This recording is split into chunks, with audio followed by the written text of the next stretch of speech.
Hello my friends and welcome back. Thank you very much for being with me again today. Russia continues its quest to annex those territories by following whatever is under the Russian law. There are certain requirements, certain steps to be followed before those territories that decided to be part of Russia after the 4 referenda they conducted. Sham referenda, clear referenda, perfect referenda, I don't know. This is what they say. They voted, they counted the votes, and they said, yes, we will be part of Russia. Now, on the 30th, Putin and the leaders of those territories signed some memoranda, some papers, that needed to be signed between the parties. Now, the next step is Russia's constitutional court, but Russia's constitutional court approved the annexation of Ukraine's oblasts, calls parliamentary elections. So the next move is going to the Russian parliament, and those guys will vote if they agree or they don't disagree with accepting those territories as part of Russia. And there will be suspense there because we don't know if they will say yes or no. Okay. So this is Ukrainska Pravda from October 2nd, 2022. The Constitutional Court of the Russian Federation has approved a package of documents on the quote-unquote admission of the occupied DPR, self-proclaimed Donetsk People's Republic, LPR, self-proclaimed Luhansk People's Republic, as well as Kherson and Zaporozhye oblasts in Russia. The Russian authoritative body even scheduled elections to parliaments for 2023. So they scheduled elections in those territories. Democracy at work. Yay! I think Joe Biden is going to send a letter congratulating the Russian Federation for its participation in the justice, democracy, capitalism, all that, those values that were just inserted into Iraq. According to the decree issued by the Constitutional Court, DPR and LPR became part of Russia as quote-unquote republics with Russian as the official language. Alright, so they're opening all their champagnes. Zaporozhye and Kherson oblasts are considered accepted in the Russian Federation as separate federal subjects with their current names and then preserved. So the same names, Zaporozhye and Kherson. That's why they preserved. Russia's appointed puppet leaders in Kherson and Zaporozhye oblasts will be called governors. The elections of the parliaments, quote-unquote, in the 4 occupied Ukrainian oblasts are to be held in September 2023, if the world will still be as one.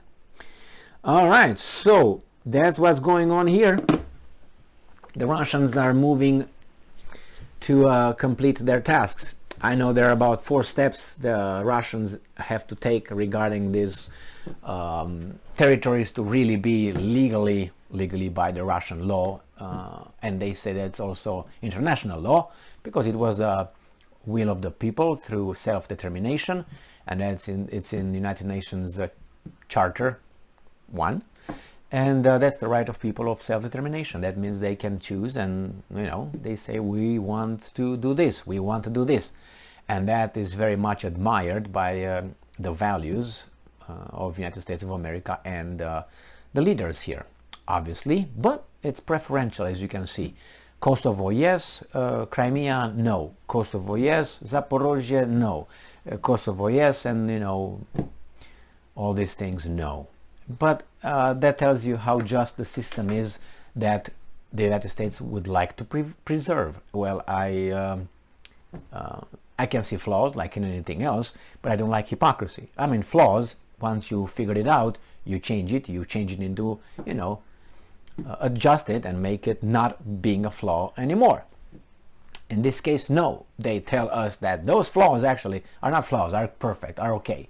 So anyway, so the steps here the first was the recognition by Putin and the four leaders, however we want to call it, representatives of those territories, signed up, as I said, the contract. Putin showed up, shook hands, opened champagne, spoke to the public, and that's the first step. Step two, all that goes to the Constitutional Court right there, and the Russian Constitutional Court, and then after that it goes to the, I was about to say Rada, Duma, and then it goes to the main house, which is the Senate in Russia, which I think is the National Assembly, or I can't remember how it's called, but something an assembly. So that's above Duma. And then after that, after everybody says yes, we want that, we agree with that, that will be sent to Vladimir Putin again, who's going to sign I think the official admission of these countries with all the rights, all the blah blah blah and tra-la-la. I know that Putin has to sign again with these leaders, some other, or their foreign ministries have to sign some other papers in order to really put that in a legal format with all the requirements and obligations and protections, and yes, we want this, yes, we don't want this, and all that. And after that it becomes final, that's it. And at that moment, Russia, under their law, they could turn around and look at the Ukrainians on their territory then. Hey, buddy, out. No? Okay. I guess. They were going to give them an ultimatum. That would be the right thing to do, which would be my favorite word, immediately. Immediately, cease fire, and you got 24 hours to clear our territory, and if you not clear of people, but just move back westward. And I guarantee you that the Ukrainians say yes, the middle finger, and after that we'll see what happens. I do not think that the Russians will use the new 100,000 conscripts that they called to go and push the Ukrainians back and risk obviously more losses, human losses. Now remember, these guys that they asked, they come from the society. It's not like they're military personnel, that they are already there. No. So that's not a very, very nice move, let's put it mildly with euphemisms here, done by the Russian leadership, and obviously the population doesn't like that a bit. Now it depends how you, what kind of message you send to their families. Hey, we defend you and we defend Russia. Like in the West, if we don't support Ukraine, the Russian boot is gonna kick the door in tomorrow morning, and we're gonna get us to the gulags and get our females for washing dishes and all that, if you know what I mean. So the scare is on the left, the scare is on the right, and that's how you make people move. Not with candies, no, with this, and with threats, and there's a danger right there right now, I'm telling you about it.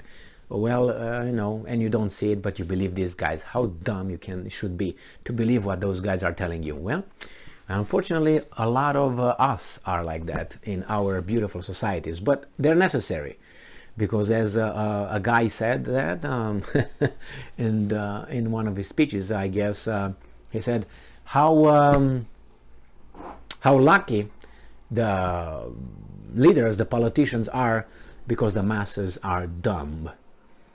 Well, yeah, thank you very much for being with me again today. Stay strong, stay smart, look for the truth, and be just.